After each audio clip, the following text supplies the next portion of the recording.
which, and I'm not talking just about the Crimson and Warp, but is it really? A battlefield can likewise a dimension. I didn't get into duh. Why are you still? Most couples.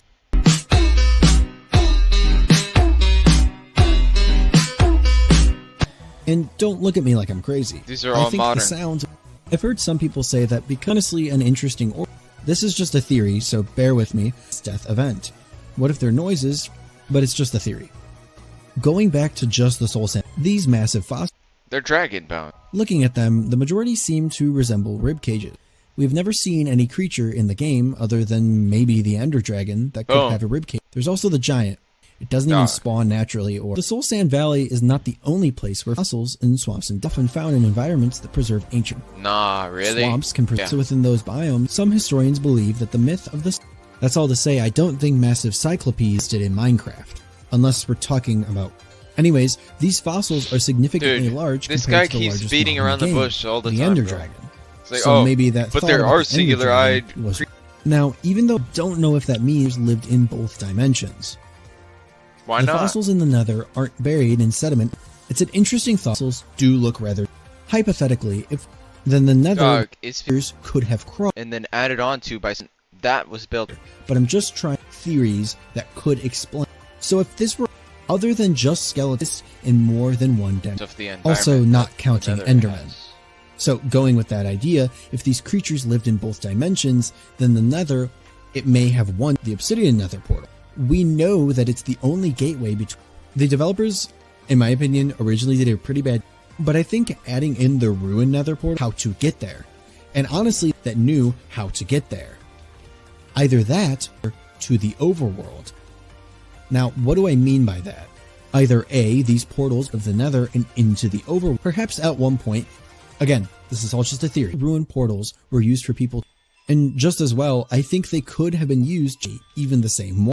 The original idea that made me be as the since one block 8 in the overworld. Do people not know this? Unironically, every time they're 40k in that version known as the only problem.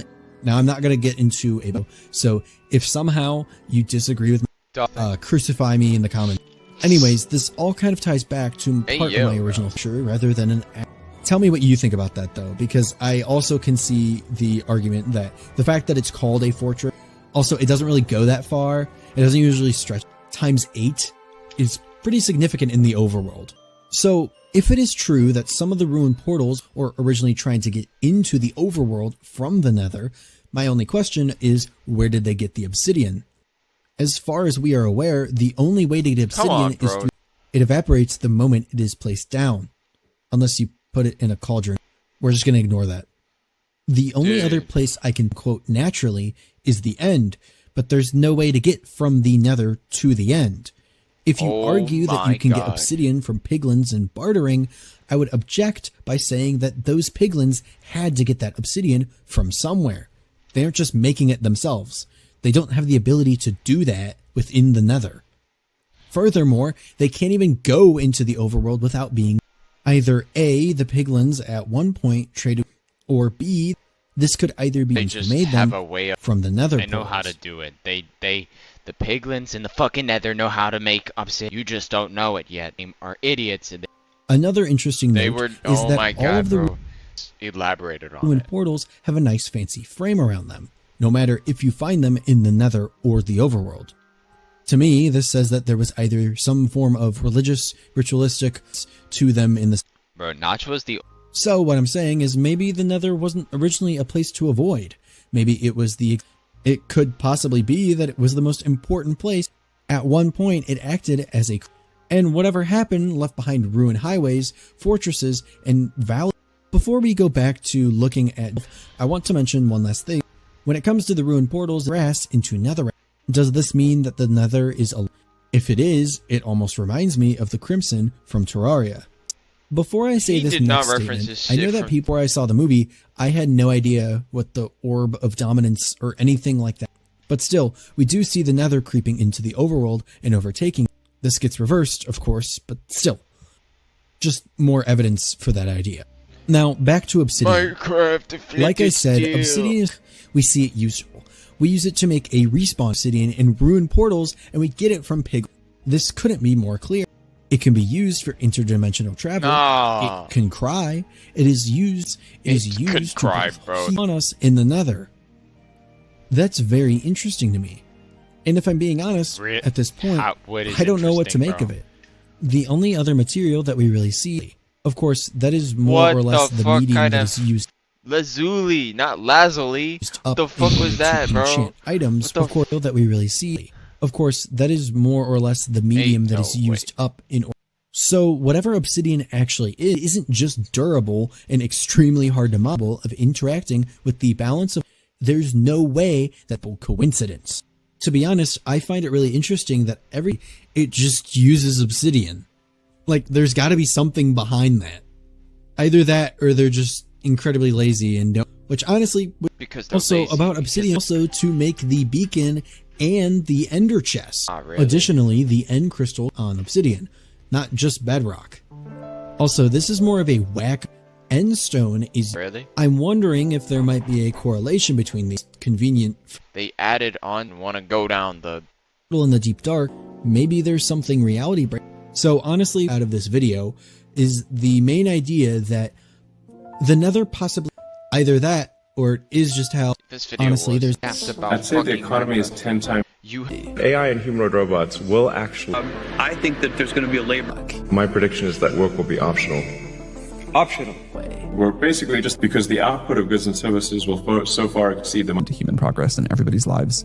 A post-capitalist the problems of the West, and it's the tech elites, wealth, and abundance of wealth, the economy for everything, and this whole utopia where AI solves that and humanity simply thrives without debt. The first version comes from those. It's the version a politician steps up to a productivity, more work, handful of buzzwords, resilient, robust, then there's the cost of food, came prospect of hope, the stress, the anxiety, the question of how you can fulfill the one life you have. Economists Charles Goodhart coined 75, which says that when it describes how people for the metric being tracked. He set factory quotas and the planners then satirical magazine Crocodile and became the first industrial to watch life expectancy. Before we get into the true numbers of how bad you aren't subscribed, oftentimes you have actually subscribed and then YouTube just unsubscribes you. We have literally hundreds of they were subscribed and then one day you just weren't. It happens really quietly, and so please, if you enjoy these videos, just check the button now, as right now we're reporting a milestone for this channel. And so if you want to support the channel quickly and for free while making a big impact for us, and if you do that for me, worried the themes and parts of the world that they would much rather stay in the dark. That's the deal, and I really appreciate you taking the time. Now let's get back to the video. And so immediately it looks like there's some because the Mississippi dies before its first birth, but the country doesn't kill Bia, one of 5 blue zones on Earth where people have healthy lives. This is one of them where men reach 100 at roughly the same farmers, people.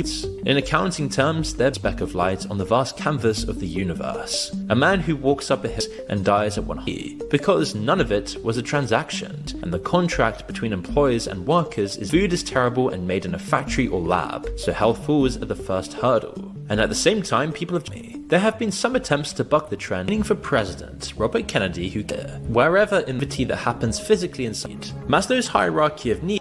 But before we continue, I want to tell you that the best way to get a job in 2026 is to focus on industries that are doing well in this economy and future economy, not ones that are struggling, laying people off, and I'd say the economy is 10 times. Doing well in this economy and future economy, not ones that are struggling, laying people off, and no longer hiring.